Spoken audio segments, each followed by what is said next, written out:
नमस्कार मंडळी. सारथी नॉलेज हबच्या माध्यमातून आपण नवनवीन व्हिडिओ तुमच्यासाठी घेऊन येत असतो आणि आज देखील असंच एक आनंददायी बातमी आपल्या विद्यार्थी वर्गासाठी घेऊन आलेलो आहे. मी डॉक्टर अजय पवार. मित्रांनो, अजूनही जर आपण चॅनलला सबस्क्राईब केलं जर नसेल तर लवकरात लवकर सबस्क्राईब करून लाईक व शेअर नक्की करा. कारण अतिशय उपयुक्त आणि समाजोपयोगी व्हिडिओज आपण आपल्या या चॅनलवरून प्रसारित करत असतो. जे गोरगरिबांच्या मुलापर्यंत ज्या योजना पोहोचत नाही ते पोहोचवण्याचं काम आपण या सारथी नॉलेज ॲपच्या माध्यमातून आतापर्यंत करत आलेलो आहोत आणि इथून पुढे देखील आपल्या प्रेमापोटी ते करत राहणार. तर मित्रांनो, एक महत्वाची योजना आहे. जी काही आपली पीएचडी करणारी जी विद्यार्थी आहेत त्यांना जवळपास शासनाकडून 24 लाख रुपयापर्यंतचं मानधन मिळणार आहे. आणि यासाठी काय अटी आहेत, काय पात्रता आहेत, त्याच्यासाठी कोणती कागदपत्र लागणार आहेत याबद्दलचा सविस्तर व्हिडिओ आपण या आजच्या व्हिडिओच्या माध्यमातून बघणार आहोत. तर मित्रांनो, या या ठिकाणी भारती ही जी संस्था आहे तिच्याकडून अर्ज मागवण्यात आलेले आहे, ज्यामध्ये 2023 चे 100, 2024 ला 100 आणि 2025 ला 100 म्हणजे असे जवळपास 300 विद्यार्थ्यांना 24 लाख रुपये या ठिकाणी मिळणार आहेत. तर मित्रांनो, आता याच्यासाठी पात्रता अटी काय आहेत हे देखील आपण बघणार आहोत. तर मित्रांनो, सर्वात महत्वाची जी अट आहे या ठिकाणी तो अनुसूचित जाती प्रवर्गातला असणं म्हणजे एससी कॅटेगरीतला असावा आणि तो महाराष्ट्राचा रहिवासी देखील असणं गरजेचं आहे. शिवाय त्याचं वय जे आहे ते 35 वर्षापेक्षा जास्त नसावं आणि कुटुंबाचं जे उत्पन्न जे आहे ते 8 लाखाच्या आत म्हणजे नॉन क्रिमिलियर गटामध्ये तो मोडणारा असावा. याचबरोबर शैक्षणिक पात्रतेच्या बाबतीत जर म्हणाल तर त्याला पीजी ला किमान बी ग्रेड असावा. बी ग्रेड म्हणजे किती, तर कमीत कमी त्याला 55% असणं गरजेचं आहे. त्याचं जे काय असेल MA, MCOM, MSc, MTech वगैरे काय जे असेल ते. याशिवाय तो नेट, सेट, गेट, पेट यापैकी कुठलीही एक परीक्षा पात्र होऊन तो पीएचडी ला प्रवेश येत असलेला पाहिजे. आता मित्रांनो, नेट सेट याच्यासाठी की पेट थ्रू जर आपलं पीएचडी ला ऍडमिशन असेल त्याही पेक्षा जर आपलं जर नेट सेट जर झालेलं जर असेल तर नेट आणि सेट जे विद्यार्थी आहेत त्यांना या प्रवेश प्रक्रियेमध्ये प्राधान्य दिल्या जाणार आहे. त्याच्यामुळे नेट सेट वाले विद्यार्थ्यांना शक्यतो ही फेलोशिप मिळण्याचे चान्सेस जास्त वाढणार आहेत.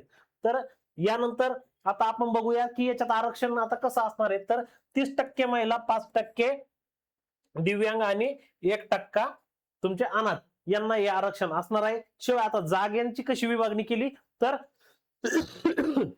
सॉरी, सायन्स फॅकल्टीसाठी या ठिकाणी 55% म्हणजे आता 100 जर जागा जर असणार आहे तर 55 जागा ज्या आहेत त्या विज्ञान म्हणजे सायन्स फॅकल्टीला जाणार आहेत.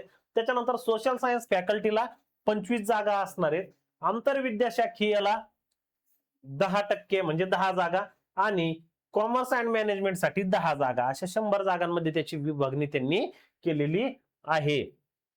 त्यानंतर आधी छात्रवृत्तीचं आता हे स्वरूप कसं असणार आहे, तुम्हाला किती पैसे मिळणार, तर सुरुवातीला 2 वर्ष तुम्हाला 37,000 रुपये महिना मिळेल आणि नंतरचे 3 वर्ष जे आहे ते तुम्हाला 42,000 रुपये महिना दिला जाणार आहे. परंतु हे 37 वरून जर 42,000 रुपये महिना जर घ्यायचा तर पहिल्या 2 वर्षात तुमचं काम चांगलं पाहिजे, त्याबद्दलचं तुमचं RSC कमिटी आणि गाईड हे तुमचा जो अहवाल आहे तो अहवाल सारथीकडे पाठवणार आणि त्याच्यानंतर तुम्हाला हा 42,000 रुपये महिना चालू होतो.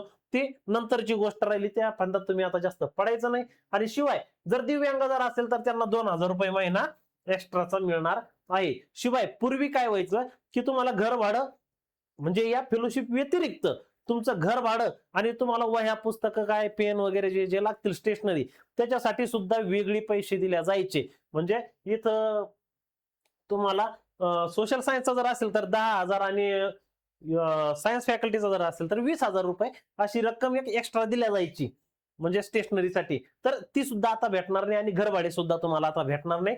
तसा नियम त्यांनी आता घालून दिलेला आहे.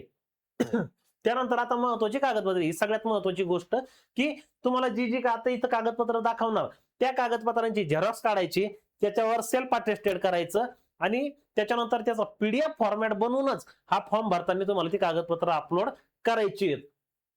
तर मित्रांनो, यासाठी तुम्हाला तुमचा फोटो, आधार सीडिंग प्रमाणपत्र, अर्जदाराची स्वाक्षरी, त्याच्यानंतर आधार कार्ड, पॅन कार्ड, रहिवासी प्रमाणपत्र तहसीलचं असणं गरजेचं आहे. कास्ट सर्टिफिकेट, कास्ट व्हॅलिडिटी जर असेल तर लावून द्या.